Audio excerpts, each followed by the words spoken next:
God is never going to give to you. Having patience means being okay to God's alternative. And having patience also means understanding that his alternative is going to be way better than anything you could have ever imagined. There's so much joy in that. There's so much joy and there's so much peace. Growing in patience is one of the most key things in growing your faith. You see, God knows who you are. He created you. He knitted you together in your mother's womb. And he knows who you are, and he knows your desires. And he knows what you want, because he gave you some of those. I mean, he did create you after all, but we have to understand that it's not about what we want. It's about what God wants for us. And in order for you to have the things that he knows what's best for you, he has to know that you trust him. And he has to know that you're willing to be patient with him. I heard this analogy from someone. Imagine God is one of your parents, your mother or your father, and God is in your kitchen right now and he's cooking dinner. I know, it's funny, no, but imagine it. And what he's making smells good. It smells delicious. And you're a little kid, you're a little child, and you know it smells good, and that smell is making you hungrier, and you just want it now. So what we do is we sneak into the kitchen, and we try to take some of that food. It's not ready yet, but we try to still take some of it. And God doesn't want us to waste ourselves on this okay food. He wants us to consume what he is making.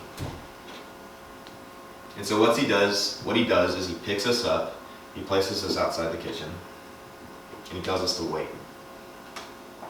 And we get grumpy, we don't want to. But pretty soon after, he brings out his meal. He brings out his delicious meal that he spent time crafting. For you specifically. And we take a bite, and it's better than anything we could have ever imagined.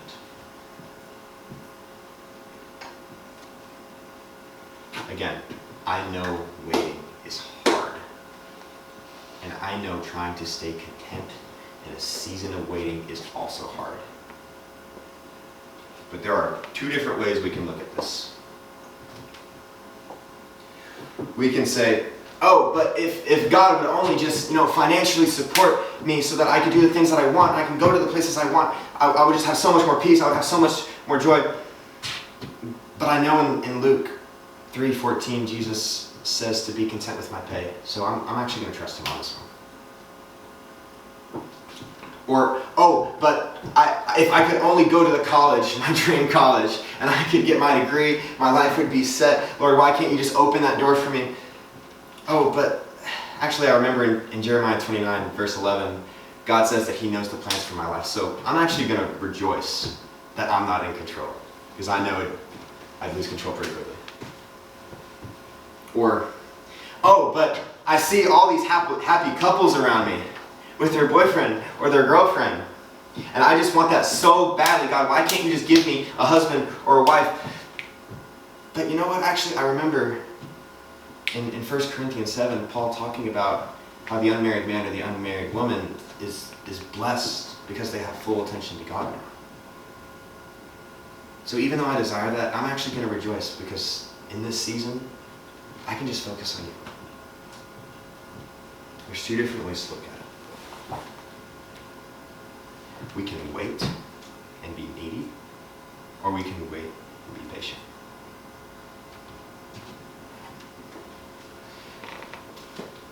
I gave you 3 examples, and to all of those examples, there's one last thing that we need to say.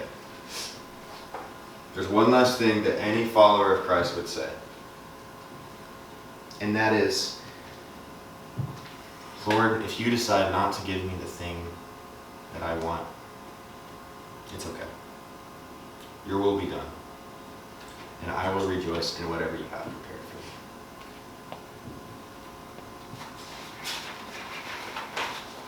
me. Being patient, being content, is understanding and trusting the Lord to guide your life so that you can be prepared, not just 10 years from now, but for 1,000 years from now. And the 1,000 after that, and the 1,000 after that, and the 10,000th after that. That's what being patient is. Letting the Lord build your life for that moment. Okay. I'm going to pray us out real quick. We're going to do something a little different tonight. We're going to do small groups, kind of talk about the lesson, talk about what's on our mind, talk about our week. Girls, you can stay in here. Guys, we'll go out to the couches out here. Let's be open. Let's be honest. Let's confess what's on our hearts. I'll pray us out real quick and we can go.